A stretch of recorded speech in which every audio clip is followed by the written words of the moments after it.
नमस्कार, मैं हूं अर्चना कुमारी और आप देख रहे हैं 4 AM टुडे टीवी, नए भारत का नया नजरिया। इस बुलेटिन में हम दिखाते हैं देश, प्रदेश और आपके आसपास की वो बड़ी खबरें जो सीधे आपसे जुड़ी हैं और जिन्हें जानना आपके लिए बेहद जरूरी है। तो चलिए बिना देरी किए नजर डालते हैं इस खास और बड़ी रिपोर्ट पर।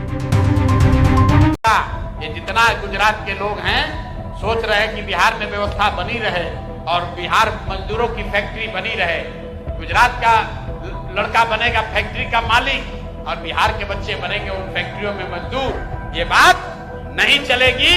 अमित शाह चाहे जितना जोर लगाना है लगा ले, भाजपा के लोग जितनी ताकत लगा ले, बदलाव हो कर रहे।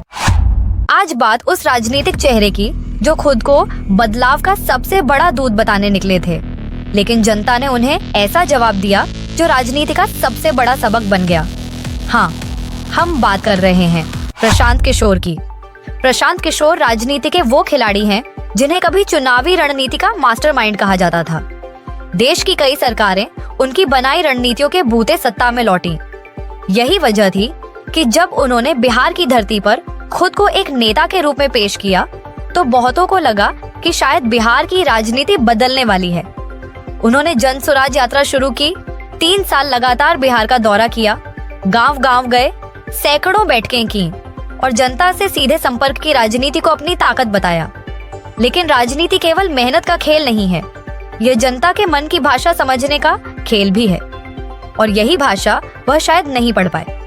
जब बिहार असेंबली इलेक्शन के नतीजे सामने आए तो तस्वीर बिल्कुल साफ थी। पीके की उम्मीदें और दावे जमीन से कोसों दूर निकल गए। जिस समर्थन को बड़ा चढ़ाकर पेश किया गया वह वोटों में तब्दील नहीं हो पाया।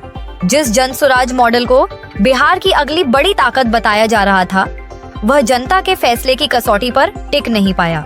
नतीजों ने एक रास्ता दिखाया। बिहार में राजनीति सिर्फ नारों से नहीं, जन विश्वास से चलती है। प्रशांत किशोर की सबसे बड़ी गलती यह रही कि उन्होंने यह मान लिया कि रणनीति बनाने वाला व्यक्ति खुद भी जनता के दिल में उतनी ही आसानी से जगह बना सकता है। उन्होंने यह कल्पना की कि भीड़, लाइक्स और रोड शो की तस्वीरें वोटों में बदल जाएंगी। लेकिन बिहार के मतदाताओं ने उन्हें याद दिलाया, भीड़ जुटाना और दिल जीतना दो बिल्कुल अलग बातें हैं। बिहार ने यह भी स्पष्ट कर दिया कि जो नेता मैदान में उतरता है उसे केवल बदलाव का नारा नहीं, बदलाव का विश्वास भी देना पड़ता है।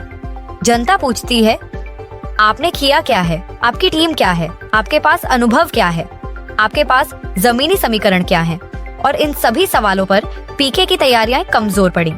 यही वजह है कि आज कहा जा रहा है, बिहार ने प्रशांत किशोर के अहंकार को चूर चूर कर दिया। क्योंकि दुनिया के कई राज्यों में रणनीति बनाना आसान है, लेकिन बिहार जैसे राजनीतिक रूप से जागरूक राज्य में जनता के दिल तक पहुंचना किसी भी नेता के लिए आसान नहीं। यहाँ हर वोटर राजनीतिक रूप से समझदार है। यहाँ सिर्फ नारे नहीं चलते, यहाँ रिकॉर्ड और भरोसा चलता है। जनता ने यह भी दिखा दिया कि अगर कोई नेता यह सोच ले कि उसकी लोकप्रियता हवा में उड़ रही है तो जनता चुपचाप उसे जमीन पर उतारने की ताकत भी रखती है। आज प्रशांत किशोर के लिए यह सिर्फ हार नहीं बल्कि एक गहरा संदेश है और बिहार के लिए यह लोकतंत्र की बड़ी जीत।